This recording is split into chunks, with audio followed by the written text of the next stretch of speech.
There's a doctor I heard about once. Made $400,000 a year. Beautiful house in the suburbs, German car in the driveway, private school for the kids. On paper, this person had made it. And yet, when he sat down with a financial advisor for the first time in his 50s, they discovered something that made his stomach drop. After 2 decades of what most people would call success, his net worth was essentially zero. Worse than zero, actually. He owed more than he owned. Meanwhile, there was a janitor at his hospital. This guy had been mopping those same floors for 30 years, made around $50,000 a year, lived in a small house he paid off years ago, drove the same truck since 2009, never wore anything flashy, never took European vacations. When that janitor retired, he had over $1 million invested, more than the doctor. And if that doesn't make you pause, it should, because it reveals something most of us were never taught about money, something that might explain why you feel like you're running on a treadmill, working harder, earning more, but never actually getting ahead. It's called the income illusion. And once you see it, you can't unsee it. Here's what we're taught from the time we're kids. Go to school,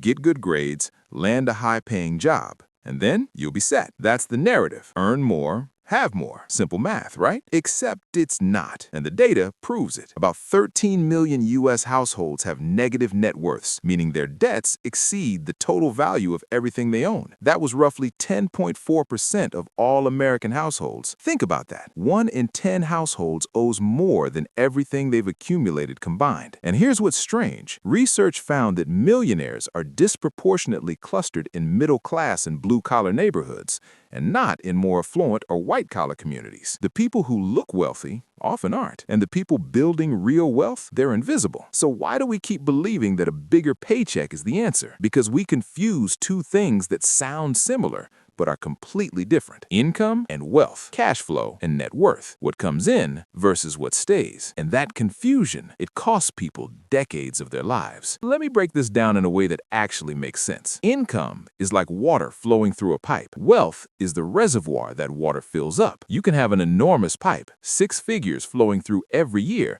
but if there's a hole in the bottom of your reservoir, it never fills up. You're just moving water, not storing it. There's a distinction researchers make between the balance sheet affluent, those with actual wealth or high net worth, and the income affluent, those with a high income but little actual wealth. Anyone who spends what they earn or more than they earn will fail to increase their net worth. This is the core of everything. The income affluent are everywhere. They're the couple with the $300,000 combined household income who still stress about money every month. They're the senior manager who got promoted 3 times in 5 years but still has nothing saved. They're the person who says, once I make X amount of dollars, then I'll start saving. But they never do, because something else happens first. It's called lifestyle inflation, and it's one of the most powerful psychological forces in personal finance. Here's how it works. You get a raise. Let's say it's $10,000 more per year. Your brain immediately starts calculating what you deserve now that you've leveled up. Better apartment, nicer car, more dinners out,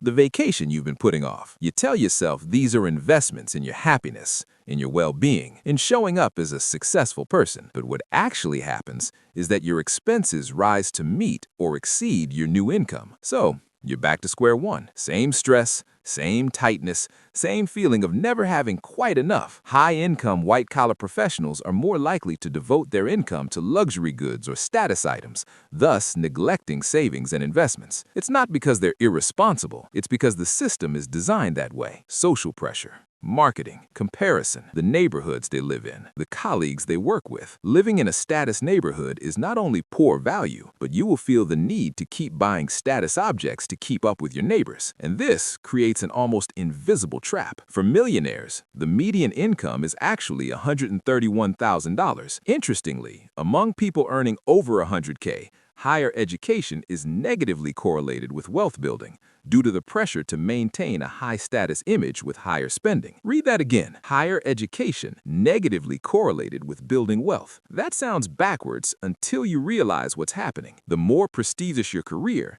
the more expensive your lifestyle is expected to be. The doctor needs to look like a doctor. The lawyer needs the right watch, the right car, the right zip code. And so, They spend and spend and spend, not because they want to be broke, but because the game they're playing makes it almost impossible not to. Meanwhile, true millionaires live modestly. Think of a blue-collar contractor driving a 10-year-old pickup truck. Nobody expects them to wear Rolexes or live in mansions, and that's exactly why they're quietly able to accumulate so much wealth. They have no image to maintain, no pressure to perform affluence. So they can actually keep what they earn. Now let me show you the math, because this is where it gets real. Let's say person A earns $250,000 a year, but spends $240,000. After a decade, assuming no investment returns, just to keep it simple, they've accumulated $100,000. Person B earns $75,000 a year, but spends $50,000. After the same decade, they've accumulated $250,000. Person B,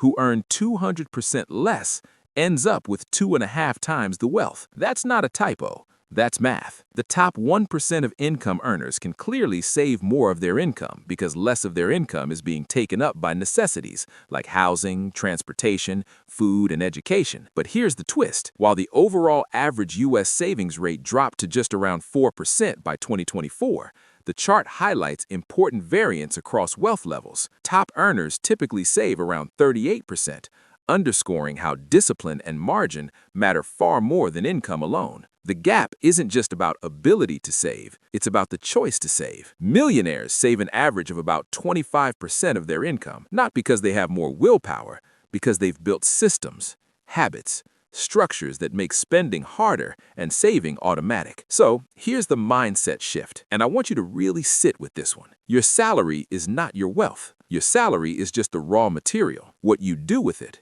what you convert it into, that's what determines your financial future. Wealth isn't only about income. It's about what you keep and grow. People become millionaires by quietly building wealth, not showing it off. Even modest earners can become wealthy with the right habits. There's a formula researchers developed to figure out if you're actually building wealth or just looking like you are. It multiplies your age times your pre-tax annual income divided by 10 to get your expected net worth. According to this definition, a 40-year-old earning $100,000 per year should have a net worth of $400,000 to be considered on track. Now, this formula isn't perfect for everyone. It skews harder for younger people. But the point isn't the exact number, it's the concept. Are you converting your income into wealth, or just passing it through? A $50,000 a year janitor can be more of a prodigious accumulator of wealth than a $700,000 a year doctor. Not because the janitor is smarter, but because the janitor understands something the doctor forgot. Wealth is what you don't spend. This changes everything about how you should think about raises, bonuses, and career moves. More income is not automatically more freedom. It can be, if you're intentional, but it can also be more chains, more obligations, more lifestyle to maintain. Studies show leveling up to the 7-figure mark takes time,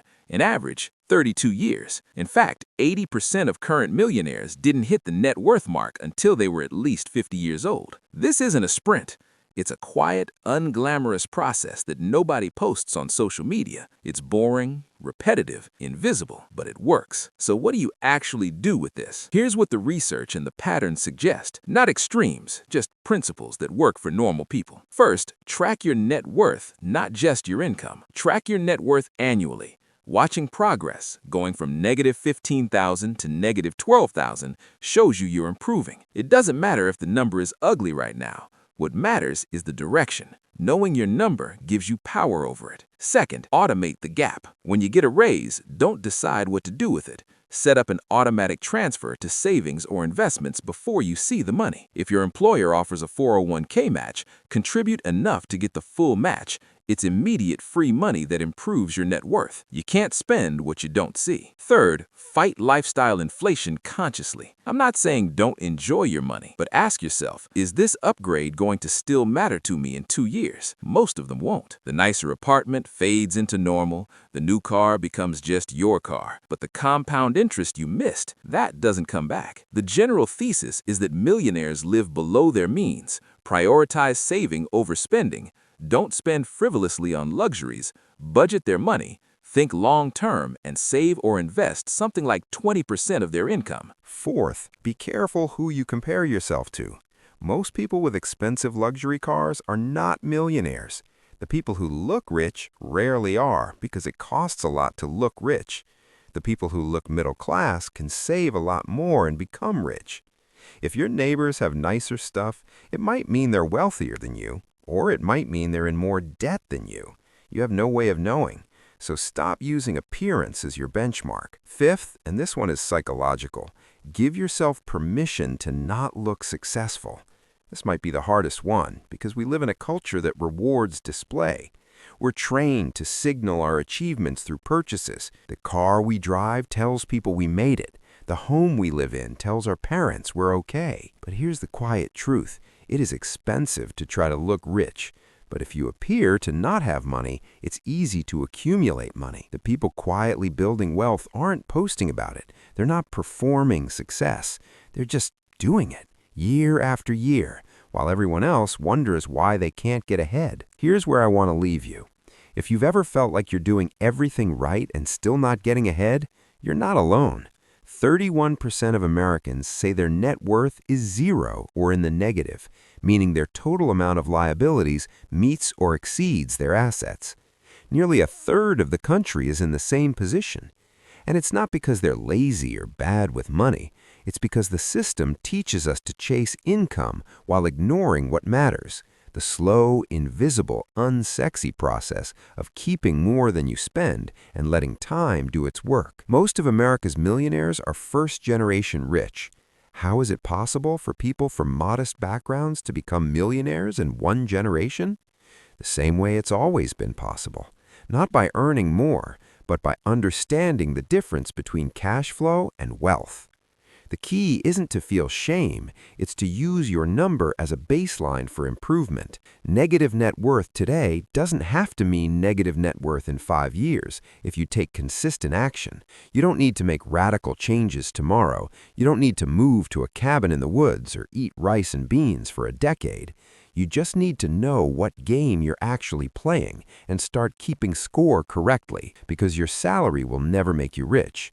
What you keep will. And that's something you can start changing today. Not all at once, not perfectly, but one decision at a time. Progress beats perfection every time. Thanks for watching and subscribe for more videos.